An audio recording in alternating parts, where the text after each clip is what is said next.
Ja sam Marina Simeunović, dolazim iz zapadne Srbije, iz jednog mesta koje se zove Ljubovija, tako da trenutno u Novom Sadu studiram prava.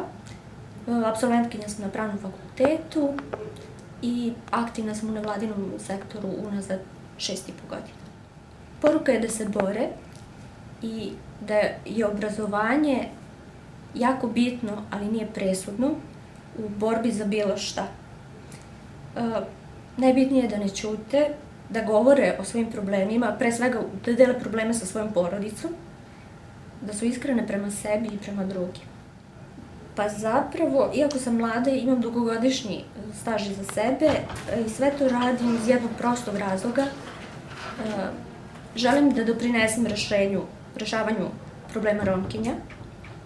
Mislim da je puno problema, ali da je i puno kapaciteta koji su neiskorišćeni. Mislim da je svaka osoba priča za sebe i da su kapaciteti u tim osobama ostali u zajednicama i da treba da pomognemo u pronalaženju tih kapaciteta i jakih Romkinja.